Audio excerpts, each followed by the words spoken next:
Welcome to అక్షరం educations. డిఎస్సికి సంబంధించినటువంటి స్కూల్ అసిస్టెంట్కి సంబంధించిన ఆల్ సబ్జెక్ట్స్, అదేవిధంగా ఎస్జిటికి సంబంధించినటువంటి మొత్తం సబ్జెక్ట్స్ సంబంధించిన టెస్ట్ సిరీస్లను కూడా మేము అందిస్తున్నాం. టాపిక్ వైజ్గా టెస్ట్ సిరీసెస్ ఉంటాయి.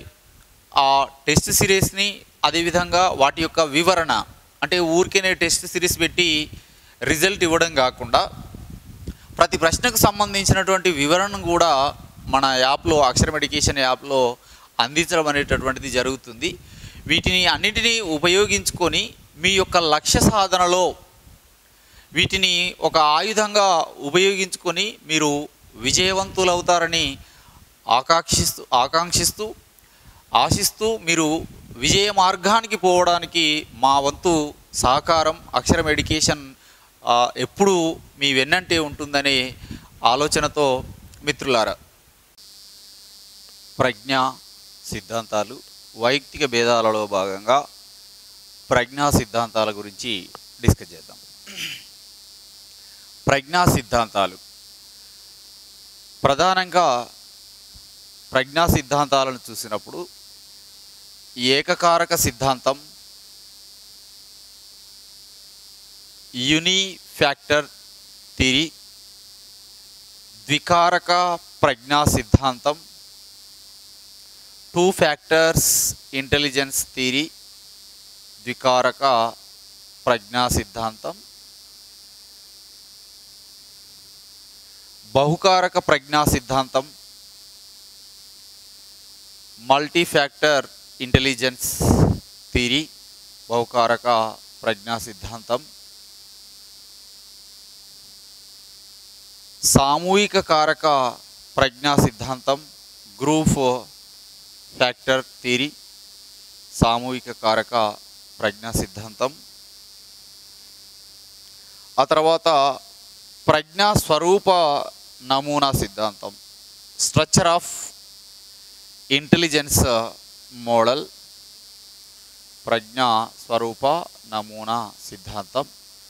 వీటితో పాటుగా మనం ఓవార్డ్ గార్డినర్ బహుళ ప్రజ్ఞా సిద్ధాంతాన్ని, అదేవిధంగా ఉద్వేగ ప్రజ్ఞకు సంబంధించినటువంటి ఉద్వేగ ప్రజ్ఞా సిద్ధాంతం, ఓవార్డ్ గార్డినర్ యొక్క బహుళ ప్రజ్ఞ మల్టిపుల్ ఇంటెలిజెన్స్ థియరీ, అదేవిధంగా ఉద్వేగ ప్రజ్ఞా సిద్ధాంతం, వీటన్నిటినీ ఒక పద్ధతి ప్రకారం మనం నేర్చుకోవడం అనేటటువంటిది జరుగుతుంది.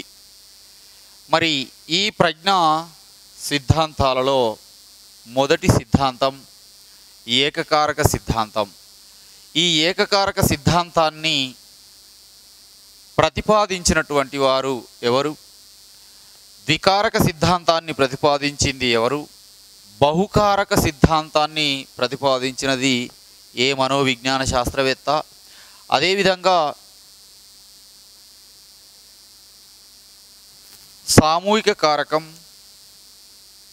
ప్రజ్ఞా స్వరూప నమూనం, ఓవార్డ్ గార్డినర్ బహుళ ప్రజ్ఞ, ఉద్వేగ ప్రజ్ఞ. ఏకకారక సిద్ధాంతాన్ని ప్రతిపాదించినటువంటి మనోవిజ్ఞాన శాస్త్రవేత్త ఆల్ఫ్రెడ్ బినే. ఏకకారక సిద్ధాంతాన్ని ప్రతిపాదించినది ఆల్ఫ్రెడ్ బినే అయితే దీనిని బలపరిచినటువంటి మనోవిజ్ఞాన శాస్త్రజ్ఞులు స్టెర్న్, వుడ్వర్త్ మరియు టెర్మన్. టెర్మన్ అనగానే మనకు గుర్తుకు రావాల్సినటువంటి ప్రజ్ఞ నిర్వచనం అమూర్త ఆలోచనయే ప్రజ్ఞ అనే అంశం. Come to the point. ఏకకారక సిద్ధాంతాన్ని ప్రతిపాదించినది ఆల్ఫ్రెడ్ బినే అయితే ఏకకారక సిద్ధాంతాన్ని బలపరిచినటువంటి మనోవిజ్ఞాన శాస్త్రవేత్తలు స్టెర్న్, టెర్మన్, వుడ్వర్త్. ఏకకారక సిద్ధాంతము ఇది ఒకే కారకం మిగతా అన్ని సామర్థ్యాలకు కారణమని చెప్తుంది. అంటే సింగిల్ యూని ఫ్యాక్టర్. ఓకే, అంటే ఒక ఎగ్జాంపుల్ని మనం అబ్జర్వ్ చేసినప్పుడు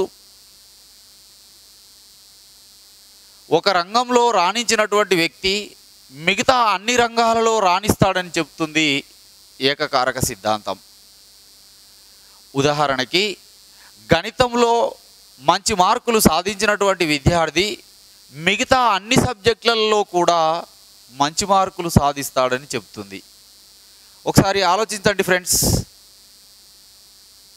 అన్నీ అంటే ఒక సబ్జెక్టులో మంచి మార్కులు ఇచ్చినంత మాత్రాన మిగతా సబ్జెక్టులలో మంచి మార్కులు వస్తాయని చెప్పడం సమంజసమైంది కాదు అని చాలామంది మనోవిజ్ఞాన శాస్త్రజ్ఞులు ఏకకారక సిద్ధాంతాన్ని వ్యతిరేకించడం అనేటటువంటిది కూడా జరిగింది. అందుకనే ఈ ఏకకారక సిద్ధాంతాన్ని సాంప్రదాయ ప్రజ్ఞా సిద్ధాంతం, it is a traditional intelligence theory అని కూడా పిలవడం జరుగుతుంది. ఏమంటున్నారు? సాంప్రదాయ ప్రజ్ఞా సిద్ధాంతం. ఒకసారి ఎగ్జామ్లో దీన్ని ఏ విధంగా ఇచ్చాడు అని అంటే నియంతృత్వ ప్రజ్ఞా సిద్ధాంతం.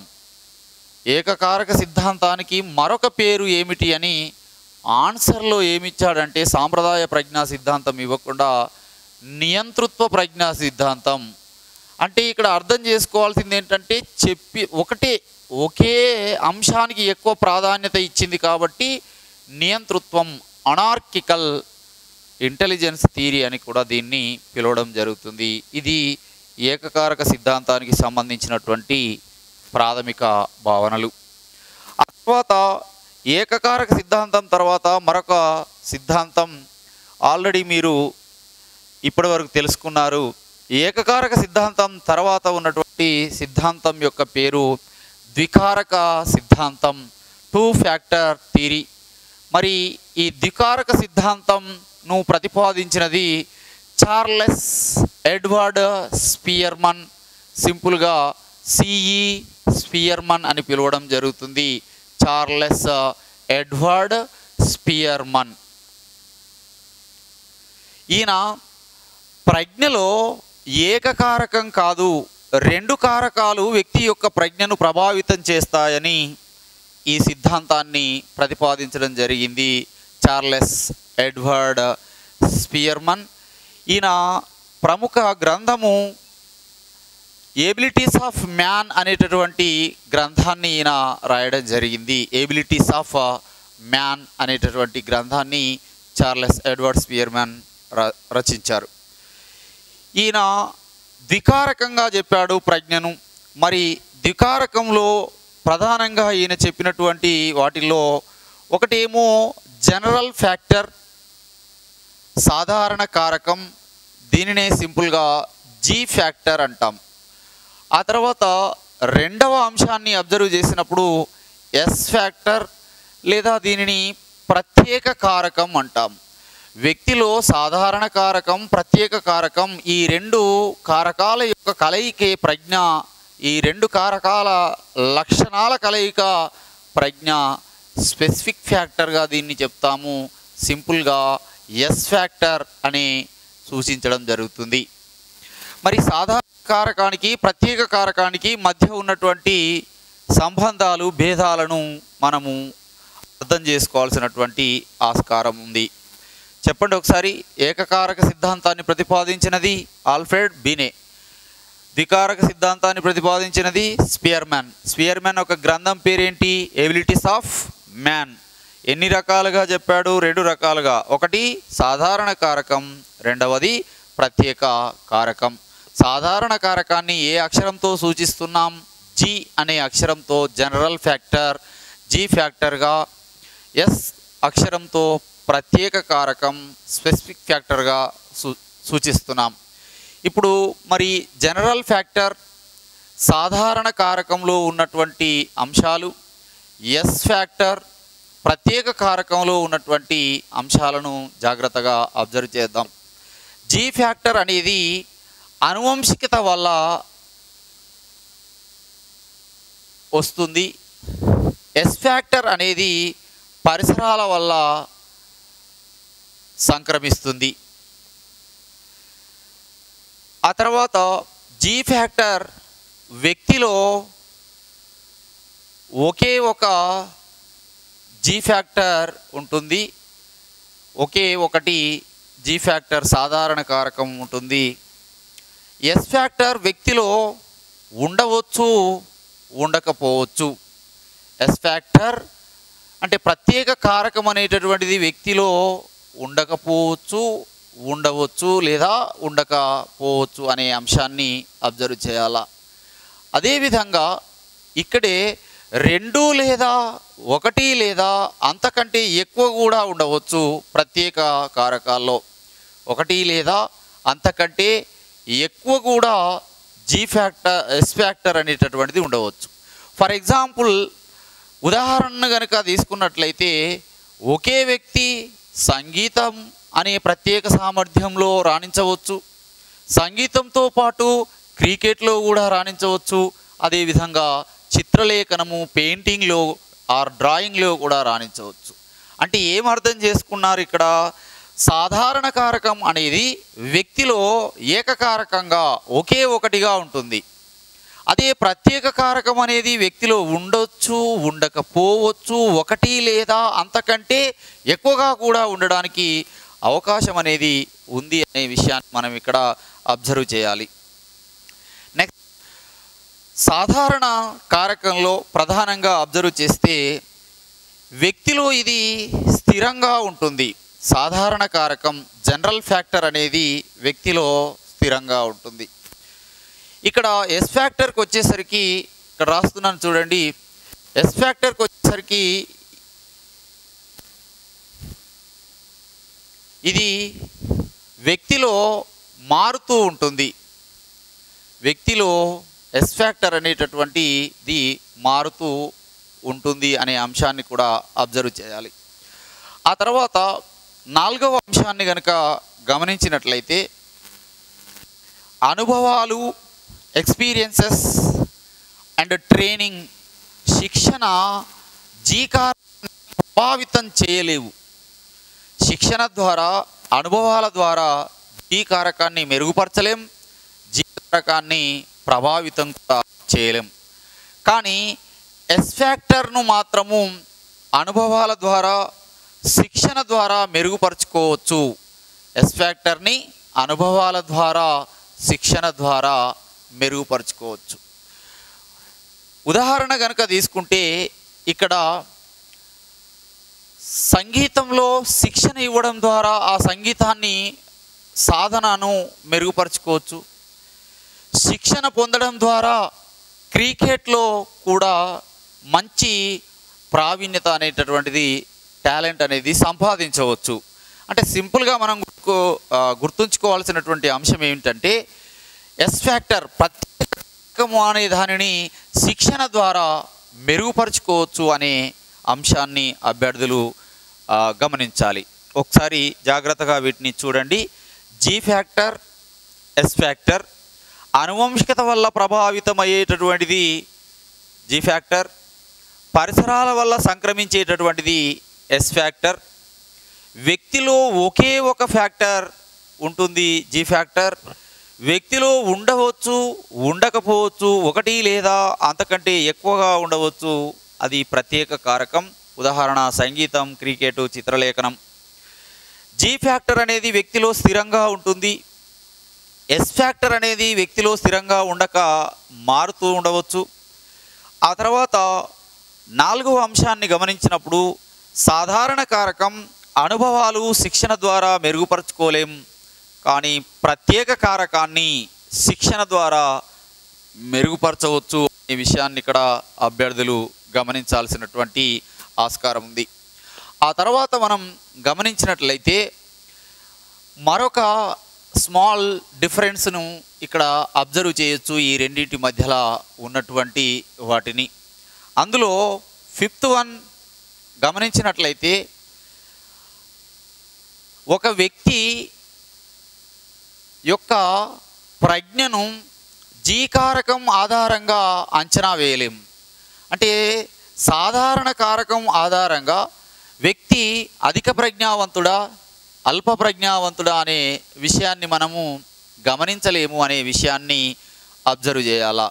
అంటే సింపుల్గా వ్యక్తి యొక్క ప్రజ్ఞను జీ ఫ్యాక్టర్ ఆధారంగా అంచనా వేయలేం.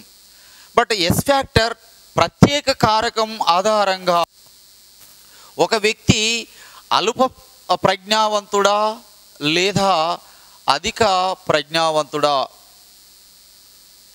సరే, చిన్న చేంజ్ చేసుకోండి.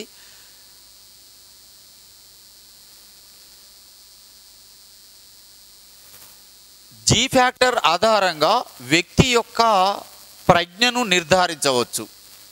జీ ఫ్యాక్టర్ ఆధారంగా అంటే ఒక వ్యక్తి అధిక ప్రజ్ఞావంతుడా అల్ప ప్రజ్ఞావంతుడా అనేది సాధారణ కారకం ఆధారంగా నిర్ధారించవచ్చు.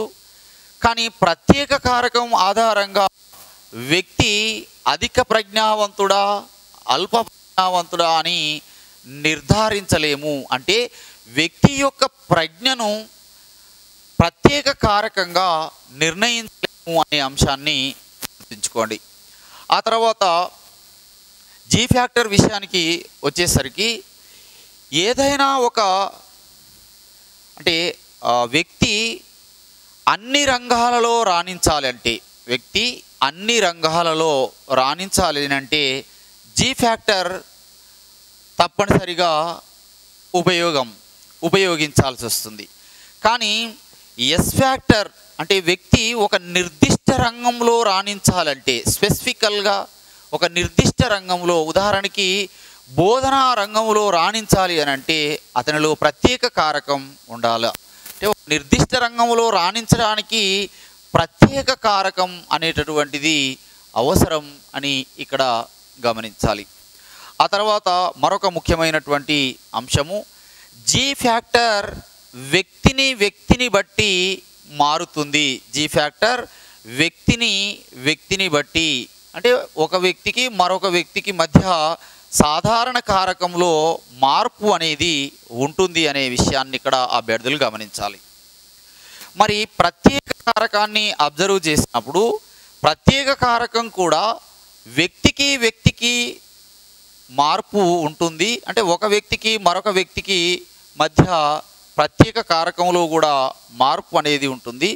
అదేవిధంగా ఒకే వ్యక్తిలో కూడా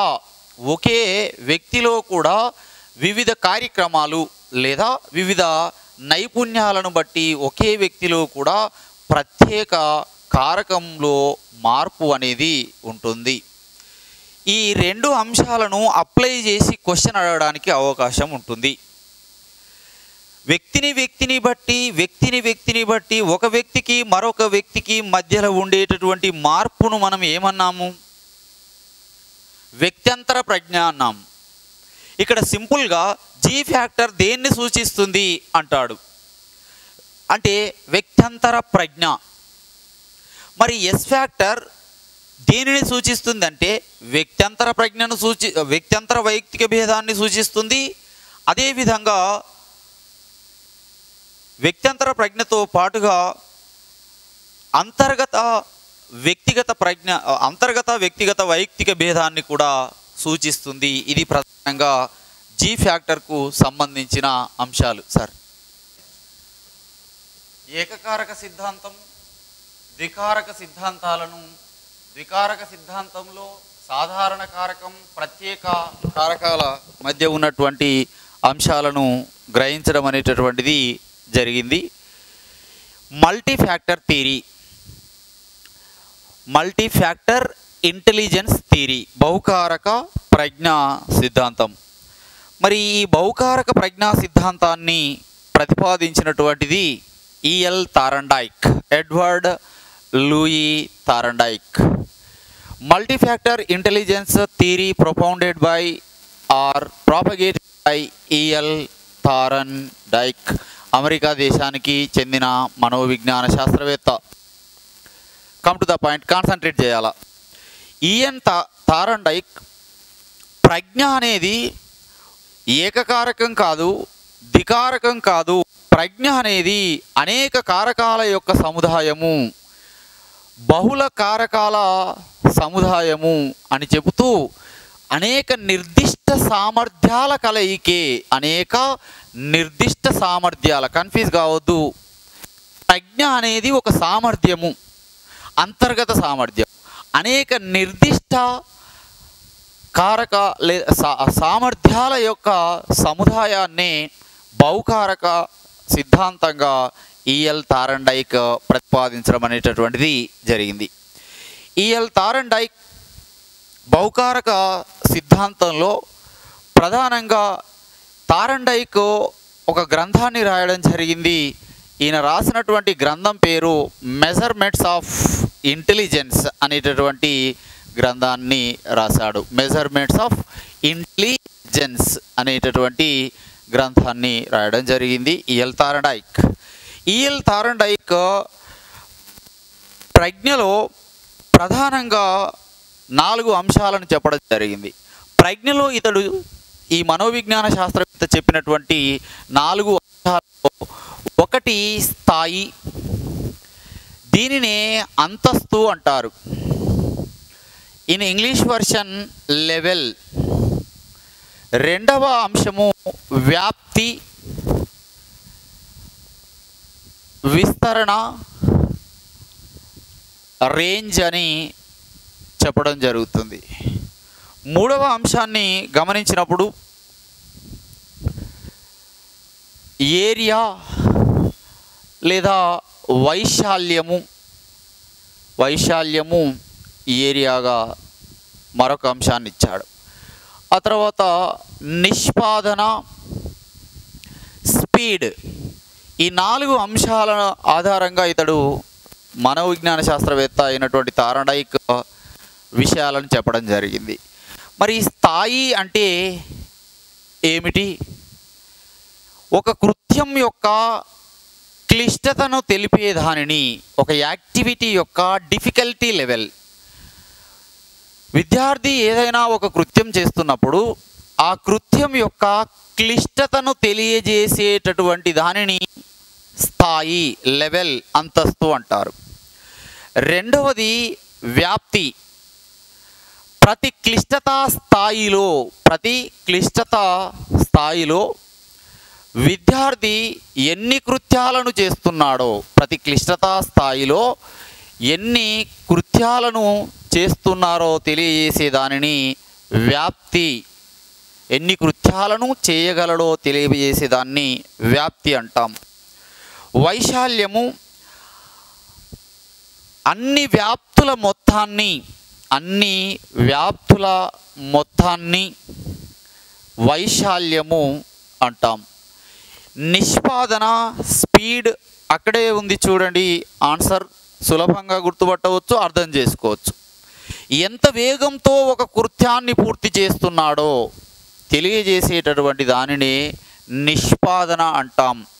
థారండైక్ తన బహుకారక సిద్ధాంతంలో భాగంగా స్థాయిని, వ్యాప్తిని, వైశాల్యాన్ని, నిష్పాదనను ఆధారం చేసుకొని ప్రజ్ఞకు సంబంధించి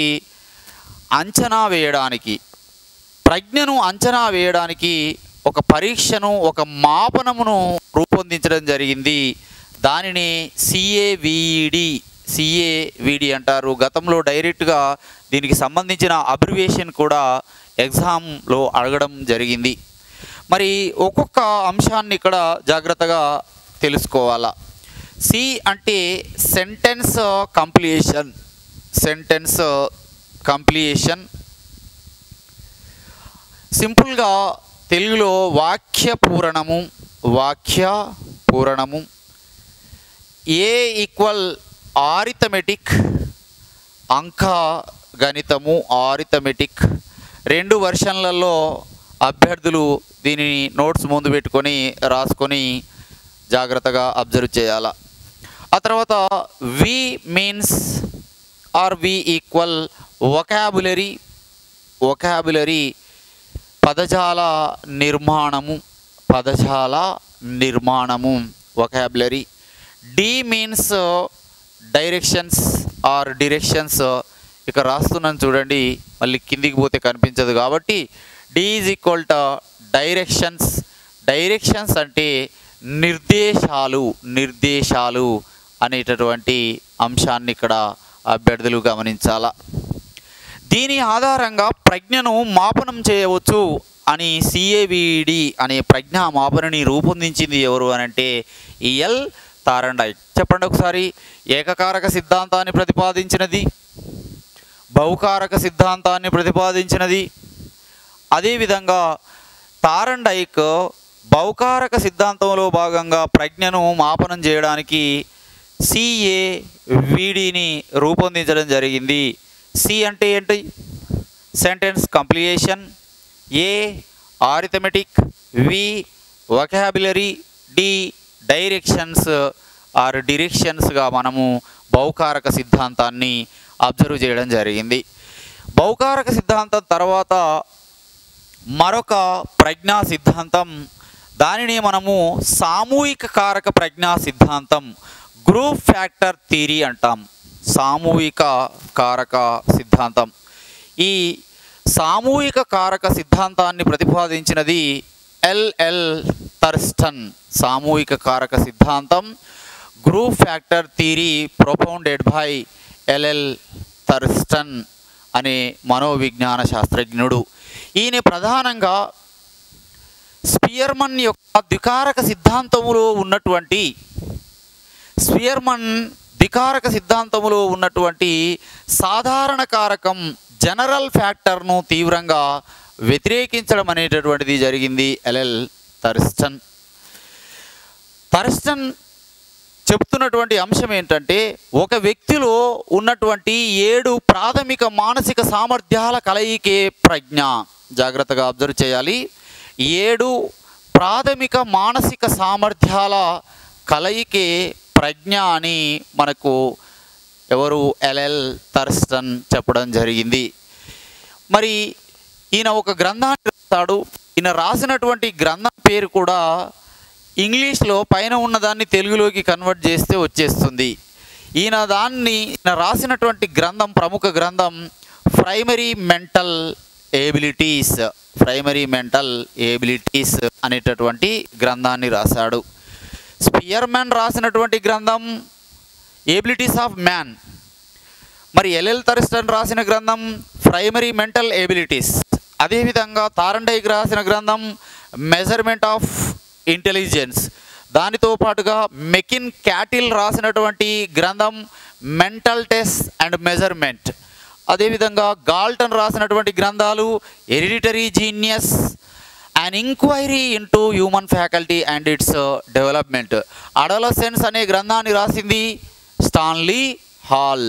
ఇట్లా గ్రంథాలు ఒక 5-6 మీ ముందు ఉంచాను. వాటిని ఒక లిస్టు రూపంలో తయారు చేసుకోండి.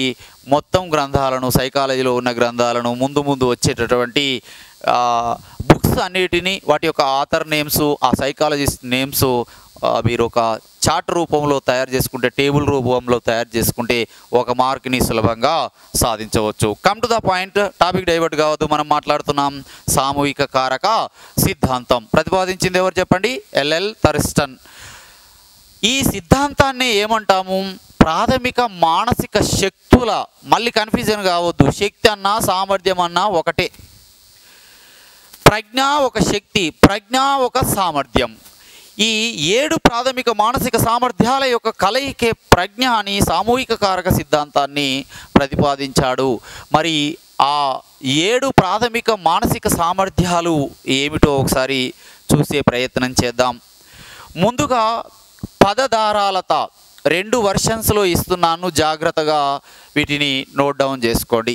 పదధారాలత, దీనిని వర్డ్ ఫ్లూయెన్సీ అంటారు. Word fluency. ఆ తర్వాత రెండవ అంశము వర్బల్ శాబ్దిక సామర్థ్యము. దీనిని వర్బల్ ఎబిలిటీ అంటాం. వర్బల్ ఎబిలిటీగా చెప్తాం. ఇక మూడవ అంశాన్ని లేదా మూడవ మానసిక సామర్థ్యాన్ని కనుక చూసినట్లయితే సంఖ్యా సామర్థ్యము, న్యూమరికల్ ఎబిలిటీ. ఆ తర్వాత నాలుగవ అంశాన్ని కనుక చూసినట్లయితే ప్రాదేశిక సామర్థ్యము, స్పేషల్ ఎబిలిటీ. ఫేషియల్ కాదు, స్పేషల్ ఎబిలిటీ.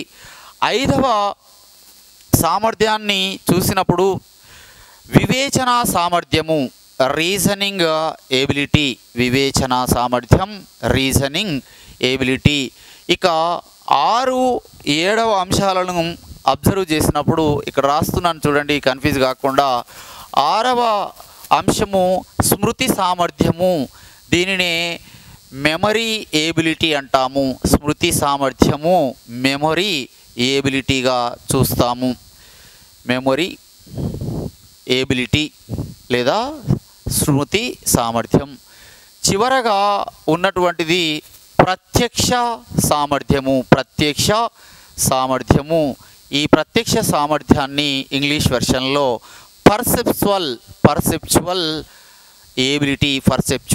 ఎబిలిటీగా, ఈ 7 ప్రాథమిక మానసిక సామర్థ్యాల యొక్క కలయికనే ప్రజ్ఞ అని మనకు ప్రజ్ఞా సిద్ధాంతాన్ని ప్రతిపాదించినటువంటి మనోవిజ్ఞాన శాస్త్రవేత్త ఎల్ఎల్ థర్స్టన్ ఆయన సిద్ధాంతాన్ని సామూహిక కారక సిద్ధాంతం, గ్రూప్ ఫ్యాక్టర్ థియరీ అని కూడా చెప్పడం జరుగుతుంది. మరి పదధారాలత, భాషకు సంబంధించినటువంటి సామర్థ్యం, శాబ్దిక సామర్థ్యము, అదేవిధంగా సంఖ్యా సామర్థ్యము, సంఖ్యలతో నేర్పుగా వ్యవహరించగల సామర్థ్యం, ప్రాదేశిక సామర్థ్యము అంటే చిత్రాల రూపం లేదా ఒక ప్రదేశముకి సంబంధించినటువంటి సామర్థ్యం, వివేచన సామర్థ్యం, అంచెలంచెలుగా ఆలోచించడాన్ని వివేచన అంటాం. స్మృతి సామర్థ్యము, ఏదైనా ఒక విషయాన్ని నేర్చుకున్న తర్వాత ధారణలో కొంత నిలుపుకొని, ఏదైనా ఒక విషయాన్ని నేర్చుకున్న తర్వాత మనసులో కొంతకాలం నిలుపుకొని అవసరమైనప్పుడు తిరిగి గుర్తుకు తెచ్చుకోవడాన్నే స్మృతి సామర్థ్యం అంటారు.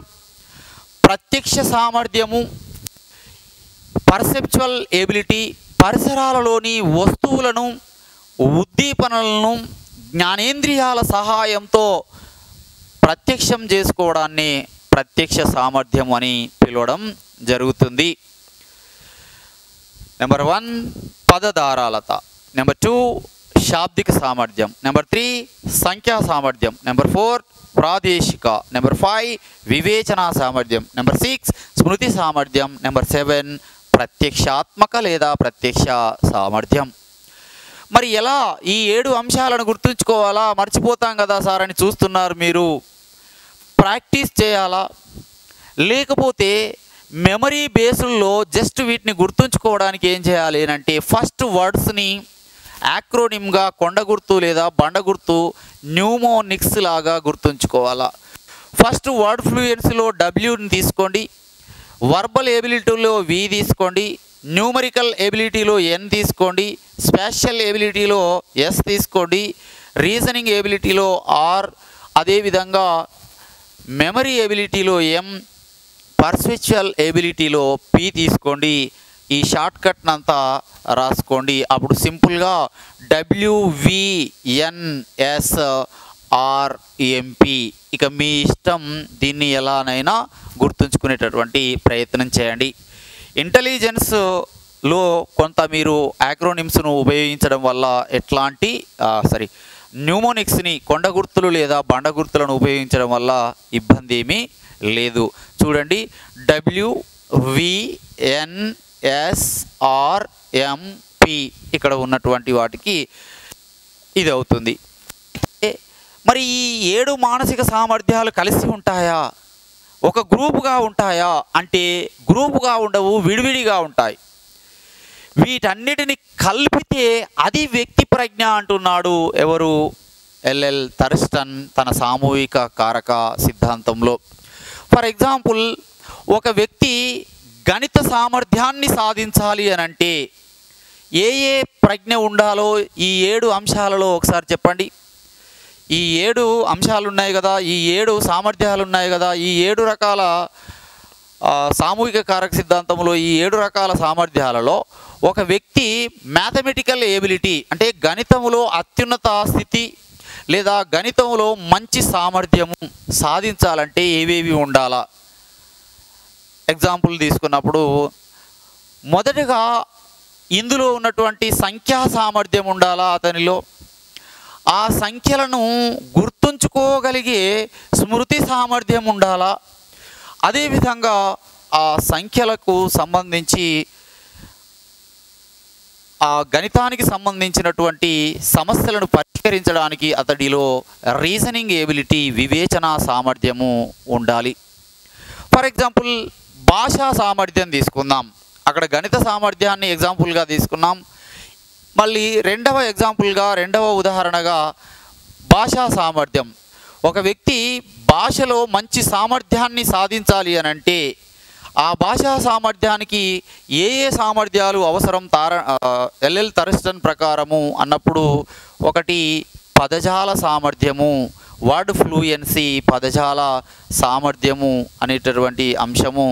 దానితో పాటు రెండవది స్మృతికి సంబంధించిన, అంటే ఆ పదాలను గుర్తుంచుకోవాలి కాబట్టి స్మృతి సామర్థ్యము, ఆ పదాలకు సంబంధించిన పోలికలు, భేదాలు అన్నీ తెలుసుకోవాలి కాబట్టి వివేచన సామర్థ్యము అనేటటువంటివి. అంటే ఏం లేదండి, ఇక్కడ మీరు కన్ఫ్యూజ్ కావాల్సినటువంటి అవసరం ఏమీ లేదు. ఈ 7 ప్రాథమిక సామర్థ్యాల కలయికే వ్యక్తి యొక్క ప్రజ్ఞని సామూహిక కారక సిద్ధాంతాన్ని ప్రతిపాదించడం జరిగింది ఎల్ఎల్ థర్స్టన్. ఇది సామూహిక కారక సిద్ధాంతానికి సంబంధించినటువంటి ముఖ్యమైనటువంటి అంశాలు. ఏకకారక సిద్ధాంతాన్ని, ద్వికారక సిద్ధాంతం, బహుకారక సిద్ధాంతం, సామూహిక కారక సిద్ధాంతాన్ని అబ్జర్వ్ చేయడం అనేటటువంటిది జరిగింది ఫ్రెండ్స్. ఇక ప్రజ్ఞా సిద్ధాంతాల్లో మరొక ముఖ్యమైనటువంటి ప్రజ్ఞా సిద్ధాంతము అది ప్రజ్ఞా స్వరూప నమూనా సిద్ధాంతము. ప్రజ్ఞా స్వరూప నమూనా సిద్ధాంతము, structure of intelligence model, SOI model అని కూడా అంటాం. ప్రజ్ఞా స్వరూప నమూనా సిద్ధాంతం. ఈ ప్రజ్ఞా స్వరూప నమూనా సిద్ధాంతాన్ని అమెరికా దేశానికి చెందినటువంటి మనోవిజ్ఞాన శాస్త్రవేత్త జేపీ గిల్ఫర్డ్ ప్రతిపాదించడం అనేటటువంటిది జరిగింది. దక్షిణ కాలిఫోర్నియా విశ్వవిద్యాలయంలో, దక్షిణ కాలిఫోర్నియా అంటే సౌత్ కాలిఫోర్నియా యూనివర్సిటీలో తన యొక్క పరిశోధక బృందంతో ఫ్యాక్టర్ అనాలసిస్, కారక విశ్లేషణ పద్ధతిని ఉపయోగించి ప్రజ్ఞా స్వరూప నమూనా సిద్ధాంతాన్ని ప్రతిపాదించాడు JP Guilford. According to JP Guilford 5x5x6 150 కారకాల యొక్క సముదాయమే వ్యక్తి యొక్క ప్రజ్ఞ. ఏకకారక సిద్ధాంతము ఒకే ఒక కారకం అంటుంది, ద్వికారక సిద్ధాంతము సాధారణ కారకం, ప్రత్యేక కారకం అని చెప్తుంది, బహుకారక సిద్ధాంతం అనేక కారకాల ఫలితం అంటుంది, సామూహిక కారక సిద్ధాంతం 7 ప్రాథమిక మానసిక శక్తుల కలయిక అంటుంది. ప్రజ్ఞా స్వరూప నమూనా సిద్ధాంతానికి వచ్చేసరికి 5x5x6 150. అంటే 120 అనే పదాన్ని ఎందుకు ఉచ్చరించారు సార్ మీరు ఇప్పుడు ప్రొనౌన్స్ చేశారంటే, మొదటగా ఈ ప్రజ్ఞా స్వరూప నమూనా సిద్ధాంతము 5x4x6 120 ఫ్యాక్టర్స్గా ఉండేది. కానీ దీనిని ఆ తర్వాత జేపీ గిల్ఫర్డ్ అనే మనోవేత్త 5x5x6 150గా మార్పు చేయడం అనేటటువంటిది జరిగింది. ఇది ప్రజ్ఞా స్వరూప నమూనా సిద్ధాంతంలో ఉన్న ప్రాథమిక భావన. మరి ఈ ప్రజ్ఞా స్వరూప నమూనా సిద్ధాంతాన్ని మనం అబ్జర్వ్ చేసినప్పుడు ఇందులో 3 విశేషకాలు ఉంటాయి. ప్రజ్ఞా స్వరూప నమూనా సిద్ధాంత విశేషకాలు ఉంటాయి. వీటినే మనము 3 డైమెన్షన్స్. ప్రజ్ఞా స్వరూప నమూనా సిద్ధాంతంలో 3 విశేషకాలు ఉంటాయి. ఈ 3 విశేషకాలనే 3 డైమెన్షన్స్ అంటాం. అందుకనే ప్రజ్ఞా స్వరూప నమూనా సిద్ధాంతాన్ని ఇంగ్లీష్ వెర్షన్లో structure of intelligence model SOI method అని, అదేవిధంగా 3D మోడల్ ఇంటెలిజెన్స్ థియరీ అని కూడా, అంటే 3 డైమెన్షన్స్ మోడల్ ఇంటెలిజెన్స్ థియరీ అని కూడా చెప్పడం జరుగుతుంది. మరి ఈ 3 విశేషకాలు ఏమిటి ప్రజ్ఞా స్వరూప నమూనా సిద్ధాంతంలో అకార్డింగ్ టు జేపీ గిల్ఫర్డ్ అనే అంశాన్ని ఇప్పుడు మనం జాగ్రత్తగా అబ్జర్వ్ చేద్దాం. అందులో మొదట ఈ 3 విశేషకాలలో మొదటి అంశాన్ని కనుక చూసినట్లయితే విషయాలు విషయాలు, వీటిని కంటెంట్స్ అంటాము. ఓపికగా చెప్తున్నాం, అర్థం చేసుకొని మీరు సక్సెస్ కావాలి. 2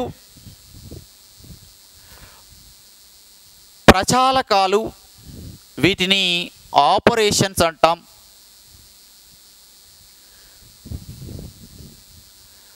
3వ అంశము 3 డైమెన్షన్స్లో 3 విశేషకాలలో ఉత్పన్నాలు, వీటిని ప్రోడక్ట్స్ అని చెప్తాము. తెలుగు ఇంగ్లీష్ 2 వెర్షన్స్ను అబ్జర్వ్ చేయాలి ప్రజ్ఞాస్వరూప నమూనా సిద్ధాంతంలో.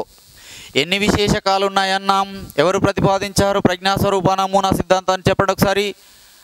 జేపీ గిల్ఫర్డ్ ప్రతిపాదించడం అనేటటువంటిది జరిగింది. ఎన్ని విశేషకాలు ఉన్నాయి? 3 విశేషకాలు. 1, 2వది, 3వది. మరి ఈ విషయాలలో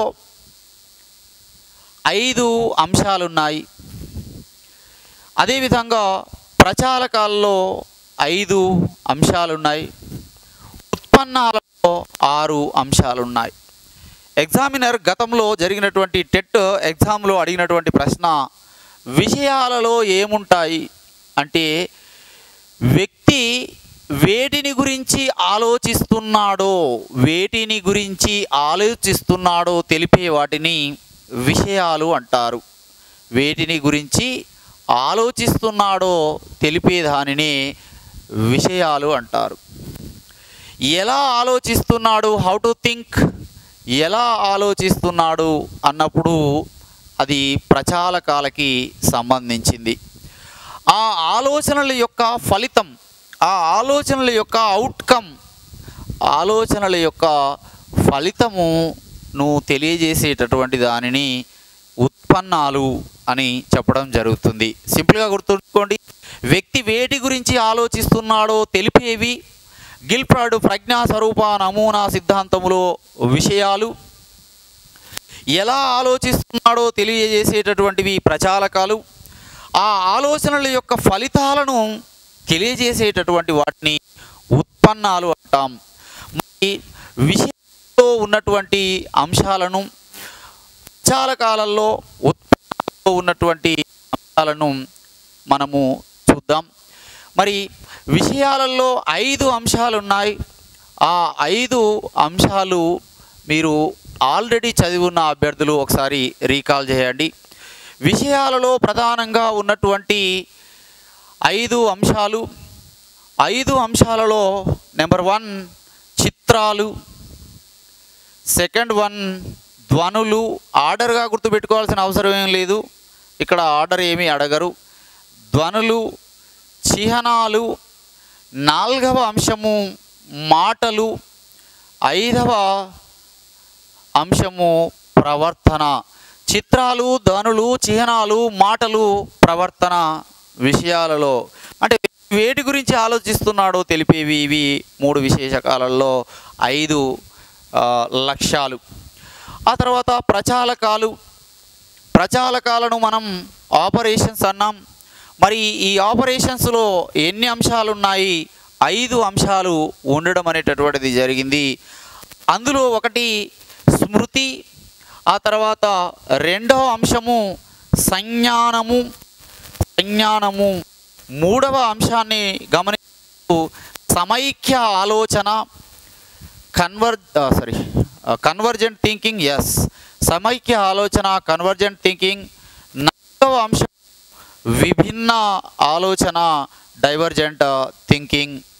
ఆ తర్వాత మనము అబ్జర్వ్ చేసినప్పుడు విషయాలు ప్రచాలకాలతో పాటు ఉత్పన్నాలలో ఎన్ని విషయాలు ఉన్నాయో ఒకసారి మీరు చెప్పే ప్రయత్నం చేయండి.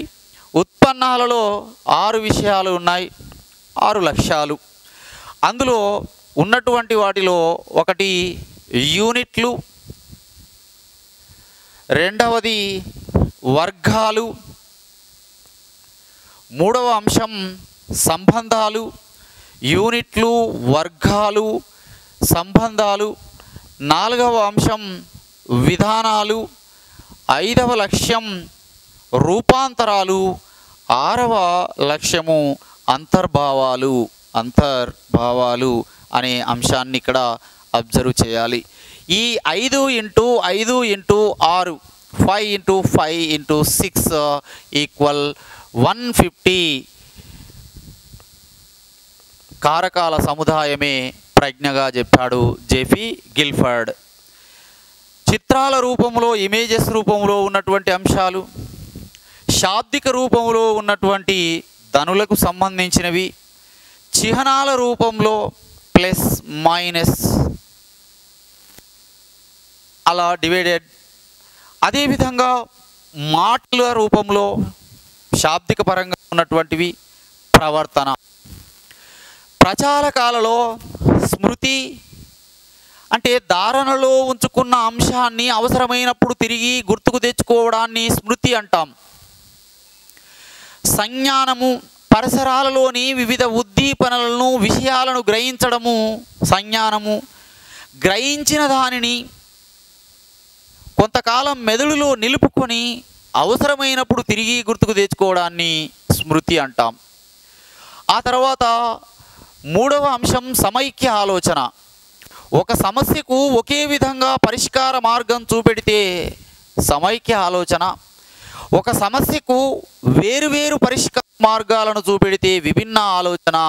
విభిన్న ఆలోచనయే సృజనాత్మకత అంటాడు ఈ సిద్ధాంతాన్ని ప్రతిపాదించినటువంటి జేపీ గిల్ఫర్డ్. ఇప్పుడు నేనేం చెప్పానో అది నాకు రివర్స్ చెప్పండి. విభిన్న ఆలోచనయే సృజనాత్మకత అంటున్నాడు జేపీ గిల్ఫర్డ్. ఆ జేపీ గిల్ఫర్డ్ ప్రతిపాదించినటువంటి సిద్ధాంతమే ప్రజ్ఞా స్వరూప నమూనా సిద్ధాంతం, స్ట్రక్చర్ ఆఫ్ ఇంటెలిజెన్స్ మోడల్, అదేవిధంగా 3 డైమెన్షనల్ థియరీ. ఇందులో ఉన్నటువంటి మరొక అంశము మూల్యాంకనము. సంశ్లేషణ, విశ్లేషణ చేసి, సంశ్లేషణ అంటే ఒక అంశాన్ని భాగాలుగా విడగొట్టడం, డివిజన్ చేయడం. విశ్లేషణ అనాలసిస్ అంటే భాగాలుగా విడగొట్టిన అంశాలను కలపడాన్ని విశ్లేషణ అంటారు. సంశ్లేషణ, విశ్లేషణ చేసి ఒక అంశం పట్ల నిర్ధారణకు రావడాన్ని మూల్యాంకనం అంటారు. అయినా కూడా ఇక్కడ మీకు విషయం బోధపడడం లేదు. అప్పుడు ఒక ఎగ్జాంపుల్ వివరిస్తున్నాను. సార్ ఐజాక్ న్యూటన్ యాపిల్ చెట్టు కింద పడుకున్నాడు. ఆయనకు నిద్ర వచ్చింది, మధ్యాహ్నం టైం కదా. ఆ నిద్ర వచ్చినప్పుడు యాపిల్ చెట్టు కింద పడుకున్నప్పుడు ఆ యాపిల్ చెట్టు పైభాగం నుంచి ఒక యాపిల్ కింద పడడం అనేటటువంటిది జరిగింది. అలా కింద పడగానే ఆ యాపిల్ను చూసి చేత్తో పట్టుకున్నాడు.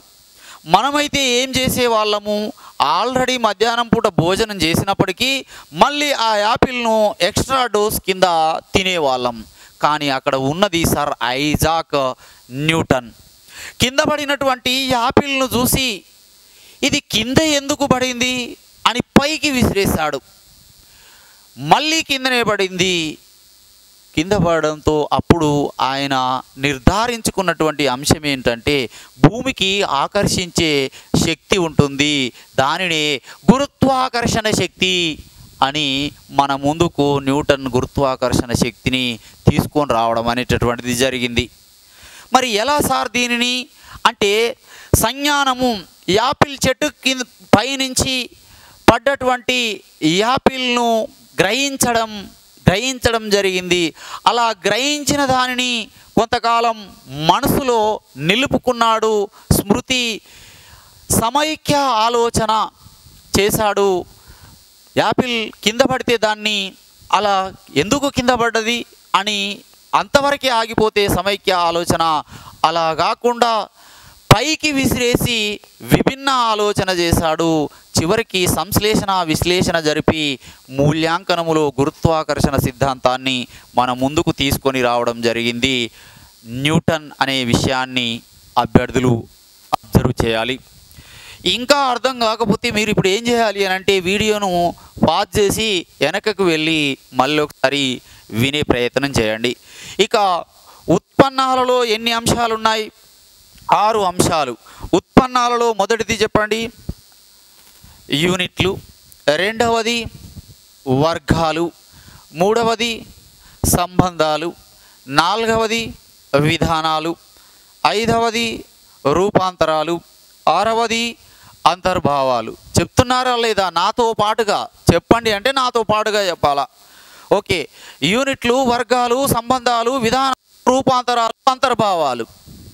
ఎట్లా వస్తుంది సార్ అంత స్పీడ్గా? Practice makes man perfect. అంతకు మించి ఏమీ లేదు. సాధనమున పనులు సమకూరు ధరలోన. Come to the point, topic divert కావద్దు. మరి యూనిట్లు అంటే ఏమిటి? ఏకీకృత మొత్తమే యూనిట్. ఏకీకృత మొత్తమే యూనిట్. గెస్టాల్ట్ అప్రోచ్ ఇది. మళ్ళీ గెస్టాల్ట్ అప్రోచ్ అని అడగకండి, అది మనము అభ్యసనం లెసన్లో చూస్తాం. ఏకీకృత మొత్తమే యూనిట్లు అనే విషయాన్ని అర్థం చేసుకోవాలా. 2 వర్గాలు, క్లాసెస్ అంటాం ఇంగ్లీష్లో. ఈజీగా అర్థమవుతుంది ఇంగ్లీష్ టర్మినాలజీ ఇక్కడ గుర్తుపెట్టుకుంటే. క్లాసెస్ వర్గాలు సాధారణ అంశాలకు భిన్నమైన, సాధారణ అంశాల నుండి భిన్నమైన అంశాలను వేరు చేసి చూడడాన్నే వర్గాలు. వర్గం అంటుంటాం కదా, అలా సింపుల్గా. మళ్ళీ మ్యాథమెటికల్ వర్గం కాదు. Come to the point. సాధారణ అంశాల నుంచి భిన్నమైన అటువంటి వాటిని వేరుపరిచి చూడడాన్నే వర్గాలు అంటారు. సార్ ఐ వాంట్ ఎగ్జాంపుల్, నాకు ఉదాహరణ కావాలని మీరు చూస్తూ ఉన్నారు. ఎగ్జాంపుల్, నలుపు, తెలుపు, ఎరుపు పుస్తకం. ఇందులో భిన్నంగా సాధారణ అంశాల నుంచి పుస్తకం భిన్నంగా ఉంది కాబట్టి వీటిని వర్గాలు అంటారు. మరొక ఉదాహరణ కనుక ఇక్కడ గమనించినట్లయితే, పావురము, కాకి, నెమలి, పులి. అంటే మిగతావన్నీ పక్షులు, పులి అనేది జంతువు. సాధారణ అంశాల నుంచి భిన్నంగా ఉన్నటువంటి వాటిని వేరు చేసి చూడడాన్ని వర్గాలు అంటారు. నెక్స్ట్, సంబంధాలు, రిలేషన్స్. 2 అంశాల మధ్య, 2 విషయాల మధ్య ఉన్నటువంటి అంశాలను తెలియజేసేటివే సంబంధాలు, రిలేషన్స్. ఉదాహరణను అబ్జర్వ్ చేస్తే, కంచు మోగినట్టు కనకము మోగునా అని విద్యార్థిని అడిగితే అవి 2 లోహాలు సార్ అని వాటి యొక్క సంబంధాలను చెప్పాడు. మరొక విద్యార్థిని నక్క కుక్క అనే అంశాలను గురించి చెప్పము అన్నప్పుడు అతడు అవి 2 జంతువులు సార్ అని చెప్పడం జరిగింది. అదేవిధంగా నలుపు విషాదానికి సూచిక అయితే, మరి తెలుపు అనగానే విద్యార్థి స్పాంటేనియస్గా శాంతికి చిహ్నం సార్ అన్నాడు. మరి ఎరుపు అన్నాము, ఎరుపు విప్లవానికి ప్రతీక సార్ అని చెప్పడం జరిగింది. అంటే సంబంధాలను ఏర్పరిచాడు. యూనిట్లు, వర్గాలు, సంబంధాలు. ఆ తర్వాత విధానాలు. యూనిట్లు, వర్గాలు, సంబంధాలను ఆధారంగా చేసుకొని ఒక విద్యార్థి వ్యాసాన్ని రాశాడు. దానిని మనం ఏమంటామంటే విధానాలు అంటాం. ఆ తర్వాత రూపాంతరాలు, అంటే మార్పులు జరగడం. రూపాంతరాలు, చేంజెస్ జరగడం రూపాంతరంగా చెప్తాము. ఆ తర్వాత అంతర్భావాలు, ఇంప్లికేషన్స్ అంటాము.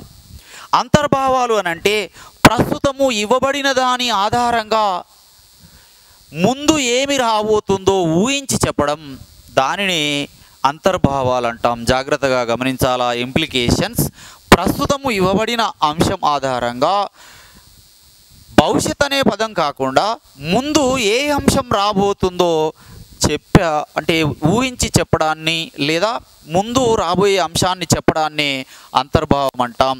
ఉదాహరణ తీసుకున్నట్లయితే, ఫర్ ఎగ్జాంపుల్ డాష్ అన్నాను, విద్యార్థి అప్పుడు 10 సార్ అన్నాడు. దానినే మనము అంతర్భావాలు, ఇంప్లికేషన్స్ అని చెప్పడం జరుగుతుంది. ఇది ప్రధానంగా గిల్ఫర్డ్ యొక్క ప్రజ్ఞా స్వరూప నమూనా సిద్ధాంతము అనే విషయాన్ని అభ్యర్థులు దృష్టిలో ఉంచుకోవాలా. ఏకకారక సిద్ధాంతం, ద్వికారక సిద్ధాంతం, బహుకారక సిద్ధాంతం, సామూహిక కారక సిద్ధాంతం, ప్రజ్ఞా స్వరూప నమూనా సిద్ధాంతాలను ఇక్కడ గమనించడం జరిగింది. నెక్స్ట్ అంశంలో మనం ఓవార్డ్ గార్డినర్ యొక్క బహుళ ప్రజ్ఞా సిద్ధాంతాన్ని డిస్కస్ చేద్దాం. Thank you my dear aspirants.